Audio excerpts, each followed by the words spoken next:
Hi ಎಲ್ರಿಗೂ ನಮಸ್ಕಾರ. Fish ಕಬಾಬ್ ಹೇಗೆ ಮಾಡೋದು ಅಂತ ತಿಳಿಸ್ಕೊಡ್ತೀನಿ. ಕಬಾಬ್ ಪೌಡರ್ ಹಾಕ್ದೇ ಫಿಶ್ ಕಬಾಬ್ನ ಮಾಡ್ಕೋಬೋದು. ತುಂಬ ಟೇಸ್ಟಿಯಾಗಿರುತ್ತೆ. ನೀವು ಒಂದ್ಸಲ ಮನೇಲಿ ಟ್ರೈ ಮಾಡಿ. ಹಾಗೆ ನನ್ನ ವಿಡಿಯೋ ನಿಮ್ಗೆ ಇಷ್ಟ ಆದರೆ ಲೈಕ್ ಮಾಡಿ, ಶೇರ್ ಮಾಡಿ, ಸಬ್ಸ್ಕ್ರೈಬ್ ಮಾಡಿ ನನ್ನ ಚಾನಲ್. ಮೊದಲಿಗೆ ಒಂದು ಅರ್ಧ ಟೇಬಲ್ ಸ್ಪೂನ್ ಆಗುವಷ್ಟು ಅರಿಶಿಣದ ಪುಡಿ, 2-3 ಟೇಬಲ್ ಸ್ಪೂನ್ ಆಗುವಷ್ಟು ಚಿಲ್ಲಿ ಪೌಡರ್ನ ಹಾಕ್ಕೊಳ್ಳಿ. ಚಿಲ್ಲಿ ಪೌಡರ್ ಖಾರಕ್ಕೆ ಎಷ್ಟು ಬೇಕು ನೀವು ಅಷ್ಟನ್ನು ತಗೋಬೋದು.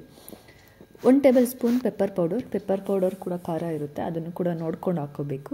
1-2 ಟೇಬಲ್ ಸ್ಪೂನು ಶುಂಠಿ ಬೆಳ್ಳುಳ್ಳಿ ಪೇಸ್ಟನ್ನು ಹಾಕ್ಕೊಳ್ಳಿ.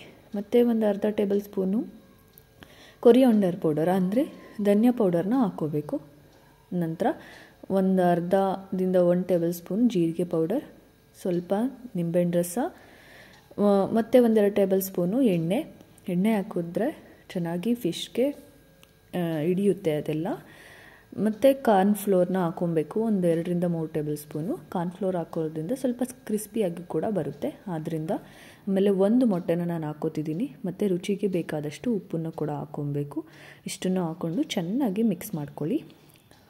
ಚೆನ್ನಾಗಿ ಪೇಸ್ಟ್ ಥರ ಮಿಕ್ಸ್ ಮಾಡ್ಕೊಂಡ್ಮೇಲೆ ಫಿಶ್ ಕಬಾಬನ್ನ ಏನು ಕಟ್ ಮಾಡಿ ಇಟ್ಕೊಂಡಿದ್ದೀರಾ ಅದನ್ನು ನೋಡಿಕೊಂಡು ನೀವು ಎಲ್ಲ ಚೆನ್ನಾಗಿ ಮಿಕ್ಸ್ ಮಾಡಬೇಕು ಕಬಾಬ್ಗೆ.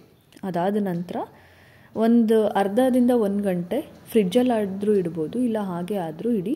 ಅದು ಮ್ಯಾರಿನೇಟ್ ಆದಾಗ ಫಿಶ್ಗೆಲ್ಲ ಅದು ಅಂಟ್ಕೊಂಡಾಗ ಚೆನ್ನಾಗಿ ಆಗುತ್ತೆ, ಚೆನ್ನಾಗಿ ಟೇಸ್ಟ್ ಕೂಡ ಬರುತ್ತೆ. ನಂತರ ಈಗ ಮ್ಯಾರಿನೇಟ್ ಆಗಿದೆ, ಕಾದಿರುವಂಥ ಎಣ್ಣೆನ ಹಾಕ್ಕೊಂಡಿದ್ದೀನಿ. ಎಣ್ಣೆ ಎಷ್ಟು ಬೇಕೋ ಅಷ್ಟು ನೋಡ್ಕೊಂಡು ಹಾಕ್ಕೊಳ್ಳಿ, ಯಾಕಂದರೆ ಮತ್ತೆ ಆ ಎಣ್ಣೆ ನಾವು ಯೂಸ್ ಮಾಡಲ್ಲ ಅಂತ ಇರ್ತಾರೆ ಕೆಲವೊಬ್ಬರು. ಅದನ್ನು ಹಾಕ್ಕೊಂಡು 2 ಕಡೆ ಚೆನ್ನಾಗಿ ಫ್ರೈ ಮಾಡಿಕೊಂಡ್ರೆ, ಬೇಕು ಅಂದರೆ ನೀವು ಕರಿಬೇವಿನ ಸೊಪ್ಪು ಕೂಡ ಹಾಕ್ಕೋಬೇಕು. ಚೆನ್ನಾಗಾಗುತ್ತೆ, ಚೆನ್ನಾಗೂ ಕೂಡ ಕಾಣಿಸುತ್ತೆ. 2 ಕಡೆ ಫ್ರೈ ಮಾಡಿಕೊಂಡ್ರೆ ಫಿಶ್ ಕಬಾಬ್ ರೆಡಿ. ನೀವು ಒಂದ್ಸಲ ಮನೇಲಿ ಟ್ರೈ ಮಾಡಿ. Thank you.